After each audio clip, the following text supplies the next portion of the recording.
Matius 21 ayat yang pertama hingga ayat yang ke-11. Lembaga Alkitab Indonesia memberikan judul di sana, Yesus dielukan. Kemudian Majelis Sinode memberikan satu tema bagi kita untuk perenungan kita di minggu sengsara yang terakhir atau minggu sengsara yang ke-7, Raja Damai yang lemah lembut. Bapak Ibu, jemaat yang diberkati oleh Tuhan kita Yesus Kristus. Yesus Kristus atau Raja Damai memasuki Yerusalem. Yerusalem adalah kota Salom atau kota damai. Tuhan Yesus memasuki Yerusalem menunggangi seekor keledai yang masih muda. Keledai simbol perdamaian. Jadi kesimpulannya adalah Raja Damai memasuki tempat yang damai, menunggangi atau menggunakan simbol perdamaian untuk mendamaikan manusia dengan Allah. Keledai merupakan simbol perdamaian, juga kelemah lembutan, juga kesederhanaan, dan juga kerendahan hati. Keledai simbol perdamaian, dan di atasnya adalah anak domba Paskah, yaitu Yesus Kristus yang menghapus dosa dunia, yang mendamaikan manusia dengan Tuhan Allah. Ketika mendengar Yesus memasuki kota Yerusalem, banyak orang yang bertanya, siapakah orang ini? Dalam bacaan itu ada, siapakah orang ini? Ada yang menyahut, nabi dari Nazaret di Galilea. Kita bisa simpulkan secara sederhana kekasih Tuhan sekalian, bahwa ternyata sekian banyak orang yang bersukacita dan yang berkata, Hosiana, diberkatilah dia yang datang dalam nama Tuhan. Hosiana bagi anak Daud. Bapak Ibu, Hosiana artinya dalam bahasa Indonesia, selamatkan kami sekarang. Mungkin pada saat itu sekian banyak orang yang berseru Hosiana bagi anak Daud adalah mereka orang-orang yang tidak mengerti apa-apa tentang siapa itu Tuhan. Makanya ada yang menjawab, siapa orang ini? Dia adalah Nabi Yesus dari Nazaret. Maka pertanyaannya adalah, ketika kita berkata Hosiana bagi anak Daud, Tuhan selamatkanlah kami sekarang. Itu seruan banyak orang pada saat itu. Mungkin dari ketidaktahuan mereka, siapa itu Yesus, siapa itu juru selamat, dia nabi kah, dia juru selamat kah, atau siapa. Tapi kalau kita garis bawahi di sini adalah, mereka yang berseru-seru itu adalah orang-orang yang juga merindukan belas kasihan Tuhan.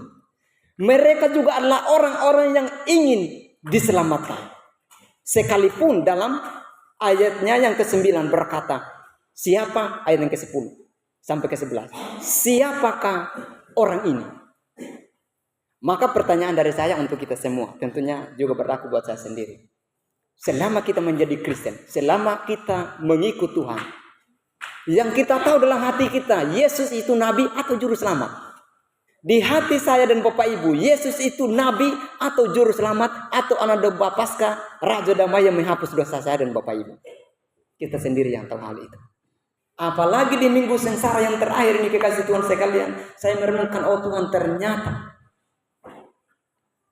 sudah sekian minggu kami gereja memperingati, menghayati bahwa Tuhan telah menderita sekian ribu tahun yang lalu demi saya.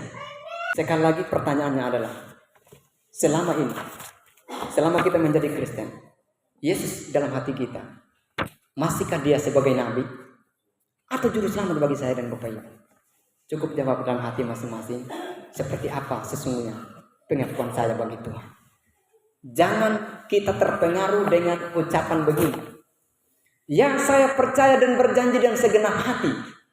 Setelah menangis bercucuran air mata di sini, bersujud di depan kaki orang tua, terima kasih, Terima kasih dengan tetesan air mata kemunafikan. Saya harus katakan begitu.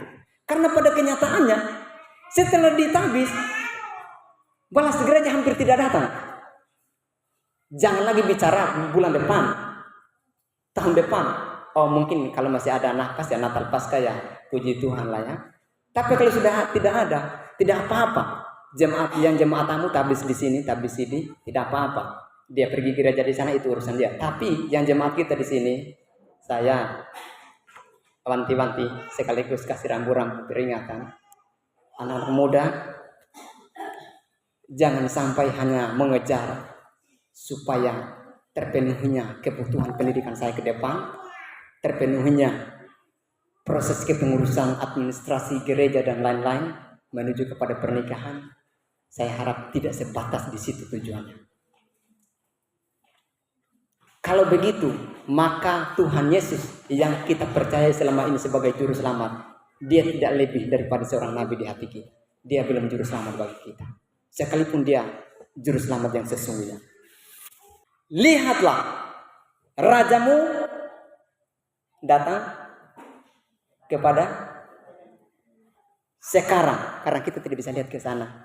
Jemaat Tuhan, dengarlah, Yesus Kristus Raja Damai itu datang kepadamu. Amin. Yesus Kristus Raja Damai itu, domba Paskah yang mau menghapus dosa saya dan Bapak Ibu tanpa memperhitungkan betapa dia mulia.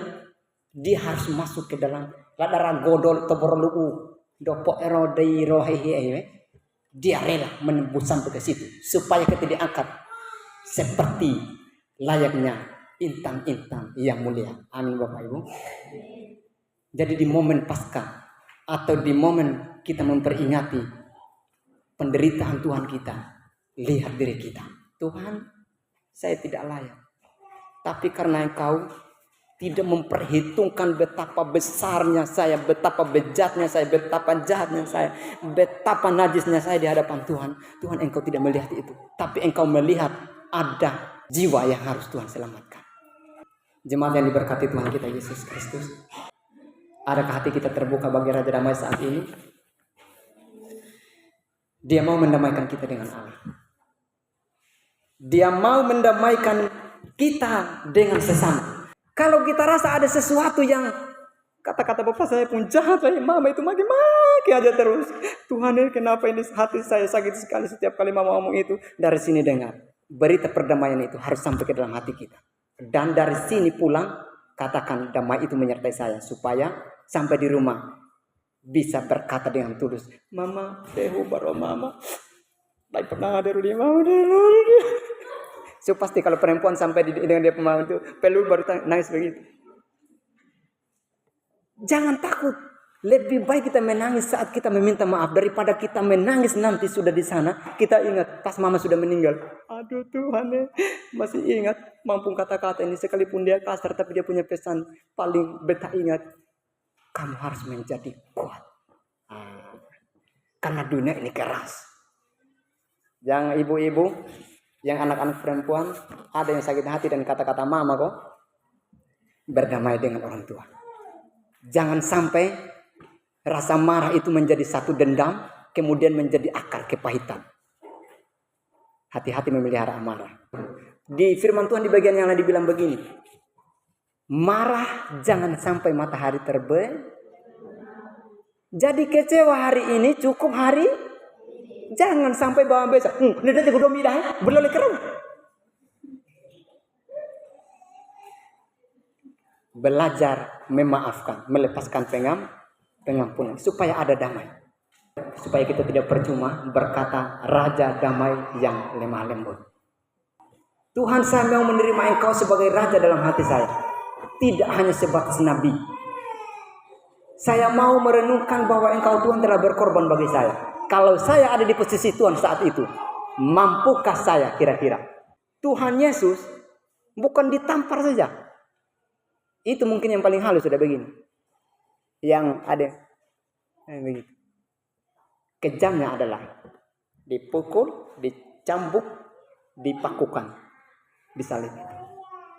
Kalau kita membayangkan, Tuhan, kiriya dohe ware min harem makamarai. Makadiane kok. Pekir ada ya. Daerah di Jiber ada penyaliban 2 minggu ke depan. Dan kamu salah satunya. Karena kamu adalah orang yang paling bejat di Kelih. Segala macam cara supaya terhindar dari penyaliban itu. Entah mau gali lubang tanah, entah mau lari. Yang pasti semua akses keluar sudah ditutup.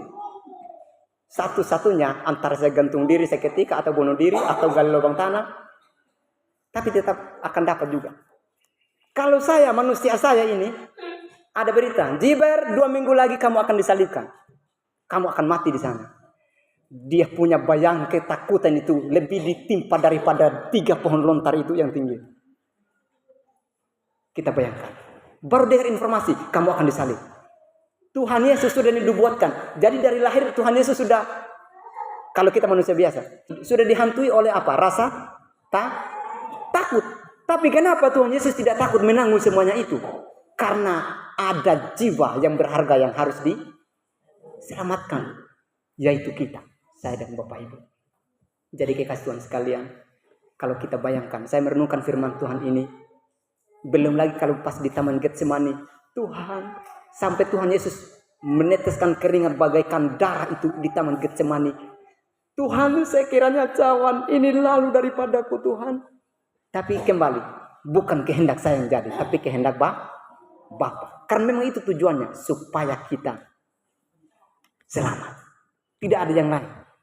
Karena kita adalah objek kasih Tuhan yang mulia. Oleh karena itu, kekasih Tuhan sekalian, sekali lagi, lihat, dia telah datang, bukan dia akan datang lagi. Dia tidak akan datang sebagai Raja Damai lagi bagi saya dan Bapak Ibu. Dia telah datang. Kewajiban kita sekarang kalau kita mau, buka hati kita selebar-lebarnya. Biarkan jalan itu seperti terbentang jalan menuju Yerusalem.